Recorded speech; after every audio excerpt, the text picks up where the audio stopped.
very impressed with him, and I'm very thankful for him to be here. Miguel?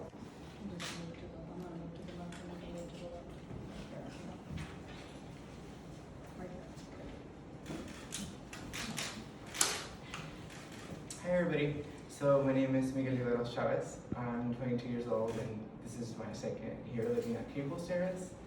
And for me, what Caples really means to me, I wouldn't have a place to stay if it wasn't for Caples and for the resources that I have made along the way. I'm a first generation college grad, so for me, my parents grew up in like agriculture and they worked very hard. I am one out of 8, so for me to be standing here, I just feel privileged, very, very honored. And what Caples has really meant to me is that I really have enjoyed just finding the resources, and I'm someone who has really fought really hard to get to where I am because it hasn't been an easy route for me at all. I had to deal with a lot of struggles in school, with accommodations. I had to deal with a lot of personal struggles. I was working 3 jobs at once and going to school full time. So that was a very difficult thing to do. But I was able to manage and I got through it and just complete all my jobs to the T. Because I know how difficult it is for people who are visually impaired to find employment. You know, the employment rate for us is super low. It's still 30 to 70%, which I think is super sad. That's nationwide.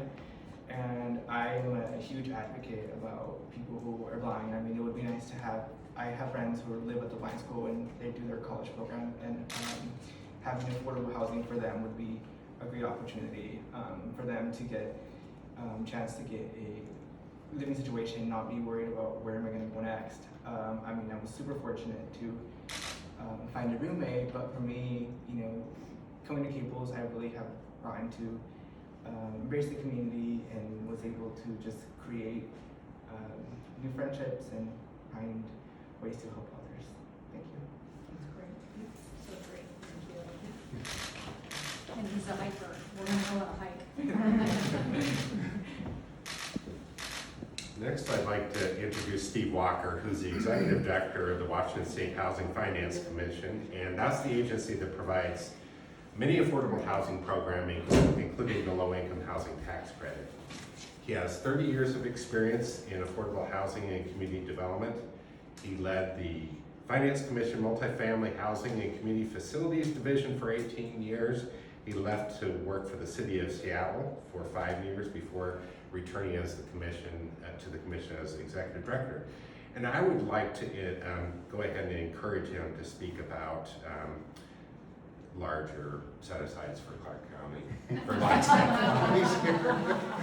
You have a pen? Smart. Very smart, Roy. Very smart. Very smart. Good morning, everyone, and nice to see faces in person. And Miguel, thank you for grounding us and sharing your story and reminding us of why we are here to do this important work.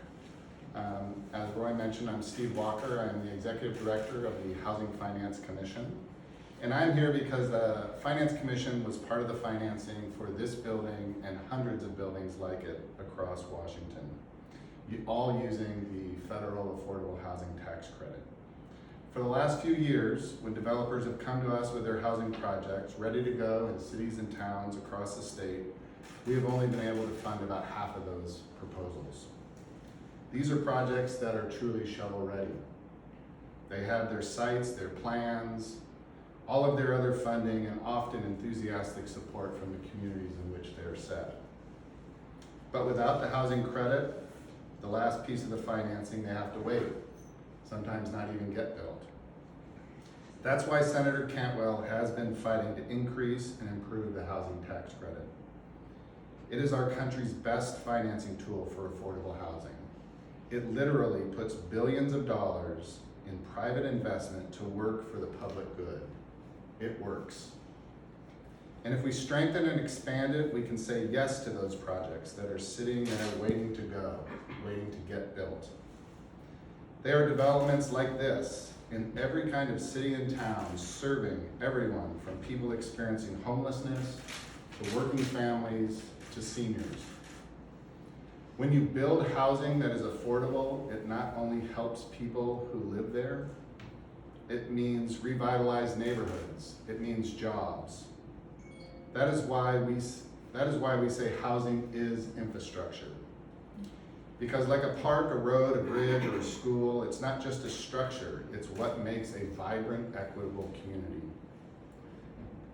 How can you have that when thousands of people are constantly on the move because rent's going up, or face homelessness because of a bill they cannot pay? Senator Cantwell gets that. She not only fights for housing, she wins. In the past few years, she has won several important victories for the credit program and steadily building support among both parties. Because of her groundwork, Congress's infrastructure package is a tremendous opportunity for affordable housing. And as you can see, what we are here for today goes beyond this city, beyond this state. It is a nationwide movement, a call for Congress to agree that housing is infrastructure. They just need to follow the senator's lead, step up and invest in housing and the housing credit for the benefit of all our communities. And it is now my honor to introduce her, our champion, Senator Cantwell. Thank you. Thank you. Well, thank you, Steve. It's such a great pleasure to be here with you, and thank you for those kind words. I also want to acknowledge, Roy, I couldn't be more appreciative for what you've done here at this facility. And this is a facility that focused on assisting housing first, people like Miguel. And the next project they have, Timothy Creek, is going to focus on the aging assisted living population who basically are homeless and have behavioral health issues. So also a crisis in our community. So thank you for working on that project, and we hope to come to that in the near future. And also want to thank Eric Paulson from the city for being here. Nice move to continue to encourage people to make more investments in the affordable housing tax credit here. It is a growth area. We do need the help. And Miguel, I'm going to say more in a minute, but you really tell this story well. And housing is about opportunity. It's about giving people an opportunity to do what they can do best. And so the fact that you have made this through school and are pursuing these economic opportunities just, warms my heart. So I want to say that we're here today. This is the first official event that we have done since the COVID pandemic in person. That says that one, Southwest Washington is a priority and we wanted to come here. And certainly that the first event we wanted to do was go back and focus again on the need for more affordable housing. Affordable housing is a crisis in the United States of America, and it's a crisis in our state. What we know about the affordable housing tax credit is that it's a great solution, that it basically helps build more affordable housing in our communities. And just like Cable's Terrace or Timothy Creek, they can be unique. They can be tailored to the community and the needs of the community and the population that they are trying to serve. So we are here to say, first and foremost, that housing and affordable housing must be part of our nation's infrastructure package. That is what we're here to work on today, a 50% increase in the affordable housing tax credit. Why? Because we haven't kept pace with demand. There are numerous studies that I could go through that tell us why we're in this situation. We're in this situation in the Northwest because we've had a more robust economy, and that's increased demand for workforce housing close to locations. We've had it because of changes in the way we've dealt with mental health and affordable housing. We've had it as we've dealt with a senior population growing in numbers. We had it because returning veterans. We've had more demand than we have built affordable housing. And to make matters worse, affordable housing that has been in the marketplace has met its time and commitments and then has been bought up and turned into market-based rate.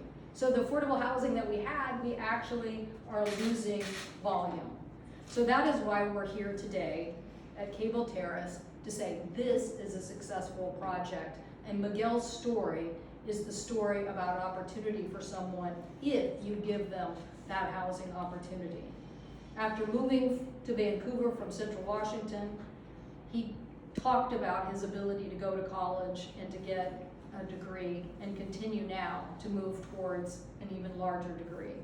So Miguel, congratulations on that effort, and there's so many stories like yours that people really can focus on their next big step if there's a roof over their head.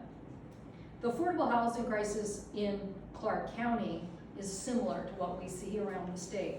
Nearly half of all renters in Washington pay more than 30% of their income on rent. That means nearly half of all residents are cost burdened by rent, more than 244,000.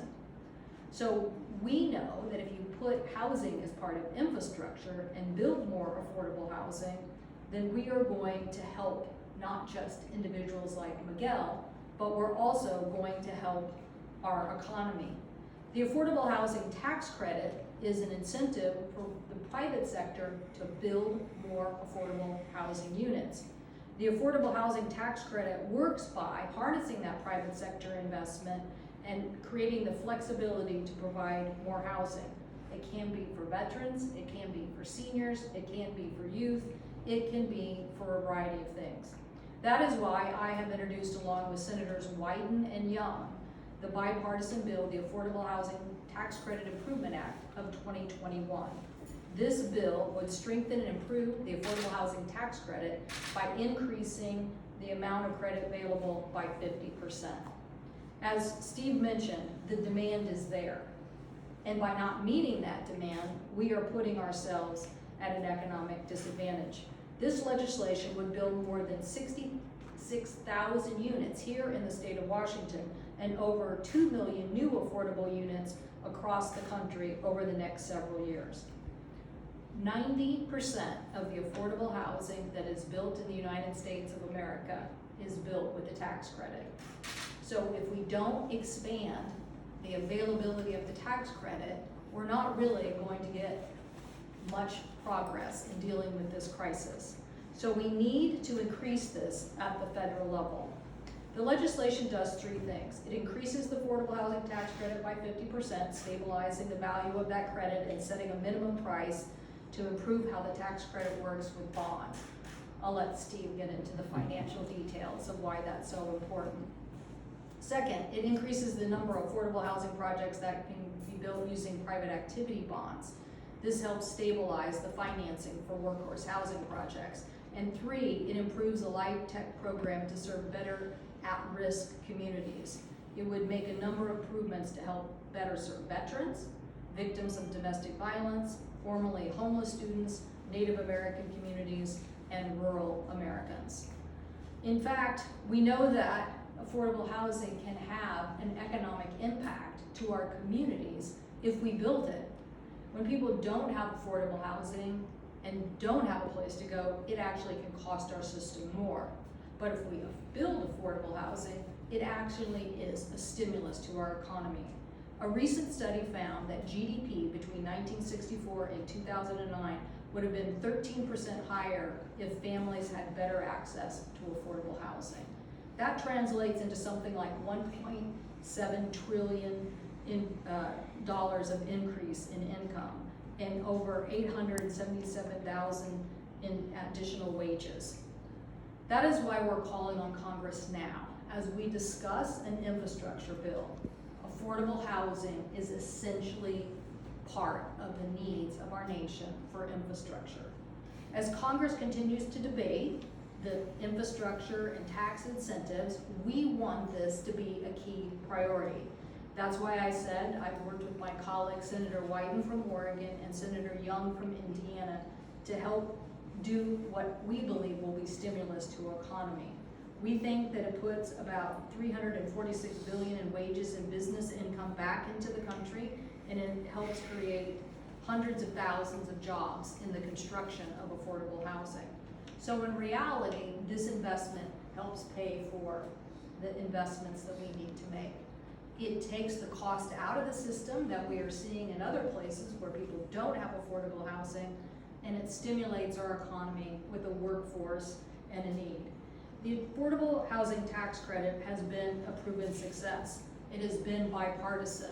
It has been a solution for both rural and urban areas, and it has shown great versatility in the types of projects that can be planned, giving the communities a tool that they need to do what is best for their community. So I encourage everyone to help support this effort at the national level. As we can see, our communities are suffering. Individual people do not need to continue to live in these kinds of situations if we make the right investment. It is up to us to make sure that this investment gets done.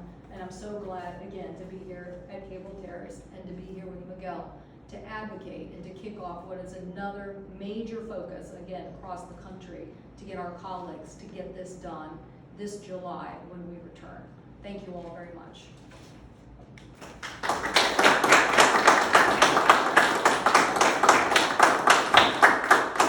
I want to mention our county treasurer is here too, Alicia Topper. Thank you, Alicia. And thank you, Senator Cantwell, for being here. We can't overstate